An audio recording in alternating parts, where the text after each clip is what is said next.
ಕ್ಷಮಾಪಣೆ ಎಂಬುದರ ಬಗ್ಗೆ ಮಾತನಾಡಬೇಕೆಂದು ಸಿದ್ಧರಾಗುತ್ತಿದ್ದ ಬೋಧಕರ ಯೋಚನೆಗಳನ್ನು ದೂರವಾಣಿಯ ಕರೆಯೊಂದು ನಿಲ್ಲಿಸಿತು.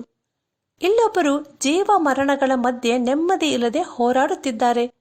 ನೀವು ತಕ್ಷಣ ಇಲ್ಲಿಗೆ ಬರುವಿರಾ ಎಂಬ ಕರೆಯನ್ನು ಅನುಸರಿಸಿ ಬೋಧಕರು ಆಸ್ಪತ್ರೆ ತಲುಪಿದರು. ಹಾಸಿಗೆಯಲ್ಲಿದ್ದ ಅಜ್ಜನು, ಬೋಧಕರೊಡನೆ ನಾನು ರೈಲ್ವೆನಲ್ಲಿ ಗೇಟ್ ಮ್ಯಾನ್ ಆಗಿ ಕೆಲಸ ಮಾಡುತ್ತಿದ್ದೆ. ನಾನು ಕುಡುಕನಲ್ಲ, ಆದರೂ ಒಂದು ಹಬ್ಬದ ದಿನ ಸ್ವಲ್ಪ ಕುಡಿದು ರಾತ್ರಿ 11 ಗಂಟೆಗೆ ಕೆಲಸಕ್ಕೆ ಹೋಗಿ ನನಗೆ ಅರಿವಿಲ್ಲದೇನೆ ಗೇಟ್ ಮ್ಯಾನ್ ರೂಮ್ನಲ್ಲಿ ಮರಗಿ ನಿದ್ರೆ ಮಾಡಿಬಿಟ್ಟೆನು. ಸ್ವಲ್ಪ ಹೊತ್ತಿಗೆ ದೊಡ್ಡ ಶಬ್ದವಾಯಿತು.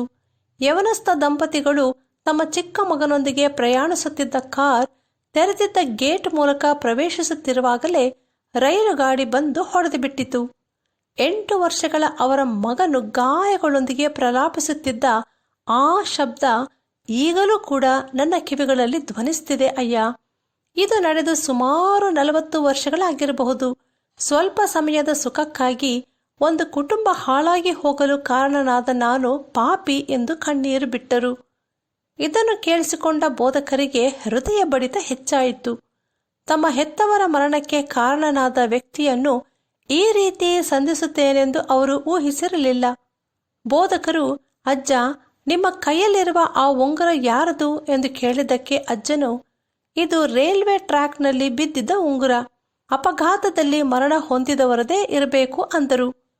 ಆಗ ಬೋಧಕರು, ಅದು ನನ್ನ ತಂದೆಯ ಉಂಗುರ ಎಂದು ಹೇಳಿ ಜೋರಾಗಿ ಅತ್ತುಬಿಟ್ಟರು.